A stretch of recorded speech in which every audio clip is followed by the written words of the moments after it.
Le 22 octobre 2020 restera comme un jeudi noir dans l'histoire de la Pologne comme du droit des femmes.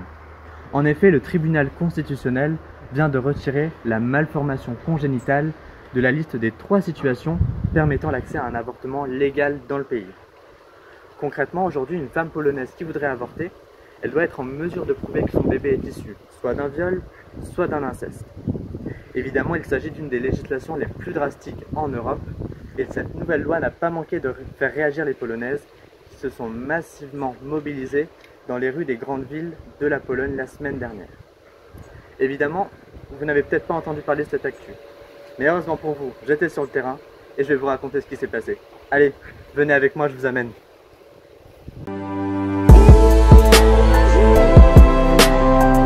Tout d'abord, direction l'est de la Pologne. Dans cette partie du pays, plutôt rurale, les populations sont connues pour être plus conservatrices et très catholiques. Cela n'a cependant pas empêché les manifestantes de se donner rendez-vous, ce lundi, devant le parc Saski, à 2 pas de l'université Marie Curie Skłodowska. Malgré le ciel gris, quelques jeunes filles sont au rendez-vous, pancarte à la main, et attendent que d'autres les rejoignent. Elles n'ont beau être qu'une petite dizaine aujourd'hui, elles savent pourquoi elles sont là. Pour Véronika, 15 ans, cette nouvelle décision du PiS est inacceptable. Nous manifestons car nous devons nous battre pour nos droits, qui nous ont été enlevés jour après jour ces derniers temps. Tout a commencé avec le prétexte de la pandémie, mais aujourd'hui ça se recentre autour d'un sujet très sensible. Rendre l'avortement illégal? Moi-même, je n'arrive pas à m'imaginer. Je ne pense pas être capable d'opter pour un avortement, mais ce dont je suis sûre, c'est que je veux avoir le choix. Et pourquoi suis-je ici aujourd'hui? Parce que je ne me bats pas seulement pour mes droits, mais pour ceux de mes sœurs et pour les filles de mes sœurs qui feront peut-être face à ce problème dans quelques années. Je ne veux pas qu'elles souffrent. Le gouvernement a commencé par bannir l'avortement, mais je suis sûre qu'ils continueront de nous dépouiller de nos autres droits, comme par exemple le droit de vote, qui est si important.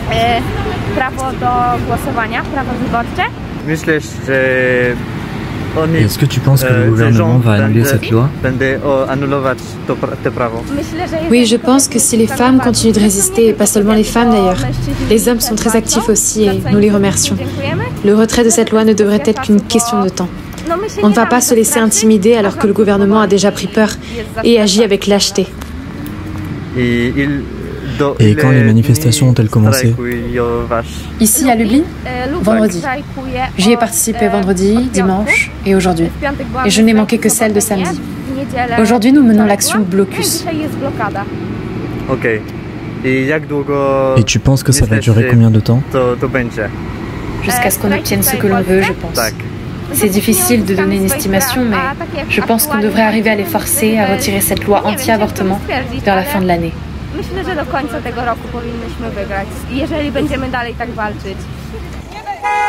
La petite troupe se met alors en route vers la Brama Krakowska, à l'entrée de la vieille ville. Là, elles vont pouvoir bloquer les voitures en occupant le passage piéton.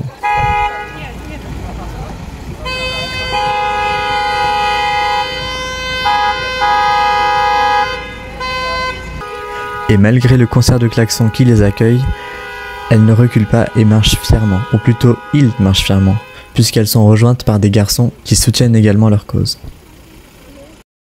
Et les manifestants n'ont pas peur des mots qu'ils emploient.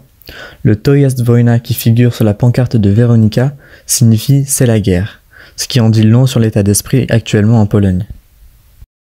Une guerre qui ne concerne pas que les femmes, mais tous les Polonais fatigués du parti Prawo i Sprawiedliwość, aussi appelé PiS, et de sa politique conservatrice nationaliste. C'est pourquoi le slogan « Jebać PiS » est devenu un véritable symbole de la rébellion contre le parti au pouvoir. En français, on pourrait le traduire par « Va te faire le PiS ». Alors oui, c'est un petit peu vulgaire, mais souvenons-nous que dans leur esprit, c'est la guerre.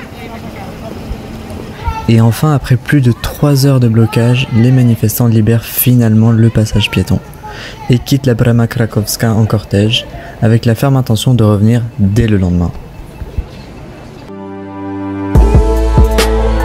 À présent, direction Varsovie, qui est à la fois la capitale du pays et l'épicentre de la contestation. Il est 13h30 et le post Facebook de Strajk Kobiet, manifestation des femmes en français, donnait rendez-vous à 14h à tous les manifestants. Pour connaître le lieu de rendez-vous, il suffit de suivre les groupes armés de panneaux et de slogans accusateurs qui marchent en direction du Parlement. Mais devant Krakowskie Przedmieście, un escadron de police impressionnant se déploie devant l'église Sainte-Croix, comme pour la protéger. Et pour cause, dans les minutes qui suivent, une horde de manifestants afflue à travers les grilles de l'université et prend la direction de la vieille ville. Une jeune fille aux cheveux roses prend la tête du cortège, criant les revendications du groupe dans un mégaphone fatigué et mène la marche avec une formidable énergie.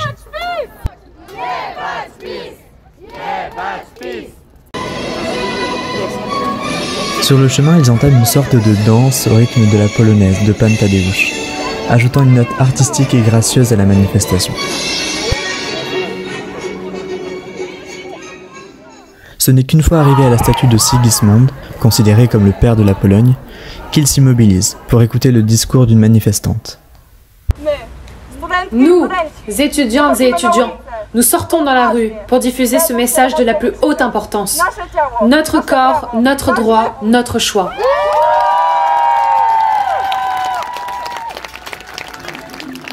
Il faut bien reconnaître aux Polonais une grande créativité dans la rédaction de leurs slogans.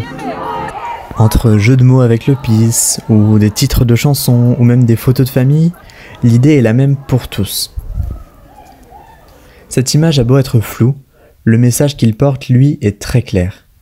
Il demande le départ du PiS du pouvoir, et ce de façon définitive.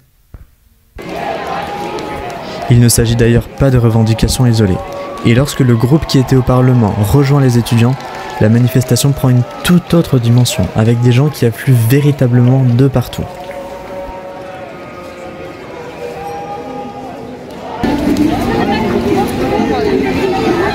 Et les festivités se poursuivent, d'abord dans un style folklorique, avec distribution de gel hydroalcoolique à la fin bien sûr. Puis, la rue se transforme en véritable nightclub, avec des musiques qui chantent la libération et l'émancipation des femmes. On retrouve tout d'abord cette musique qui est devenue l'emblème des manifestations en Pologne.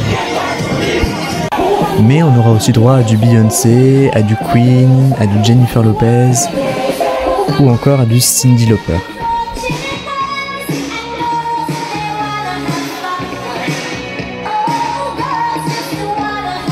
Et c'est ainsi que se termine la manifestation du jour, mais pas le mouvement, loin de là.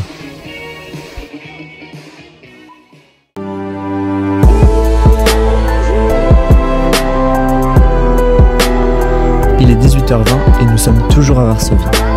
Dans l'humidité du soir, les Varsoviens se massent devant les studios d'enregistrement de Wiadomości, le JT de TVP, première chaîne publique polonaise. Il s'agit ce soir de protester contre la mainmise du pouvoir sur le service public et sur l'information. Sur les pancartes, on peut voir des slogans tels que « TVP ment comme le PiS » ou « TVPiS » qui suggèrent directement la collusion entre le pouvoir et la chaîne de télévision. Mais cette manifestation ne mobilise pas seulement les anti-TVP, elle ne fait que cristalliser la colère des Polonais contre le pouvoir. Ainsi, très rapidement, les manifestants de Strajk Kobiet se joignent à la foule, suivis de près par les militants LGBT et même les grand-mères polonaises, qui incarnent le pouvoir des impuissants. Depuis en bas, les manifestants appellent les journalistes de TVP qui les observent depuis la fenêtre à les rejoindre dans la rue. On aperçoit même les écrans de la régie de TVP qui couvrent au même moment les événements en direct, sans bouger de leur bureau. « Venez avec nous !» leur crient les manifestants.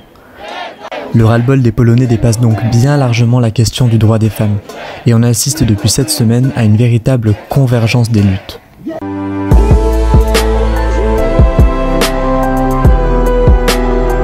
Notre dernier arrêt se fera dans la capitale artistique polonaise. On ne compte pas les parapluies ce soir à Cracovie. Les étudiants de la célèbre université Jagiellonski ont appelé à marcher autour de la vieille ville pour protester, ici aussi, contre la nouvelle législation concernant l'avortement. Ici, contrairement à Varsovie, rien ne semble briser le silence du crépuscule. Les manifestants défilent sans un bruit, on se croirait presque à une marche blanche, probablement en raison des avancées pour les droits des femmes que le PiS enterre les unes après les autres. Au détour de la faculté des sciences, le cortège marque un premier arrêt pour déposer des bougies.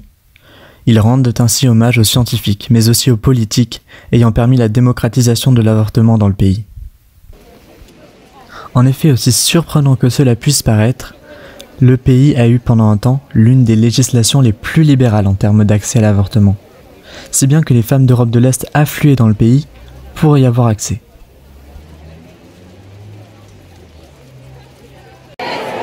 Et il faudra attendre les 5 dernières minutes de la marche pour entendre le slogan « La révolution est une femme ». Rewolucja jest kobietą.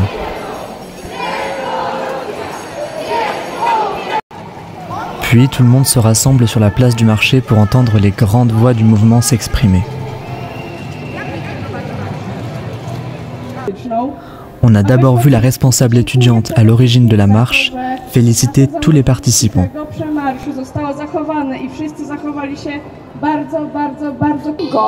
Mais c'est aussi l'occasion pour d'autres de crier leur colère.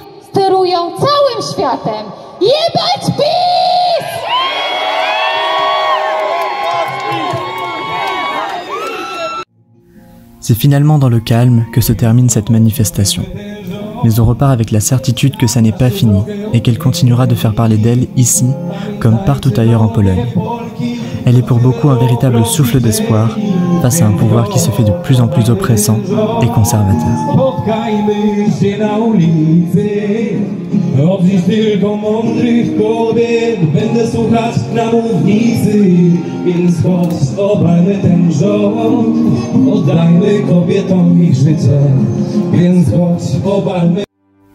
Voilà, c'est tout pour notre petit tour de Pologne. J'espère que cette vidéo vous aura plu, vous aura intéressé et que vous aurez appris des choses.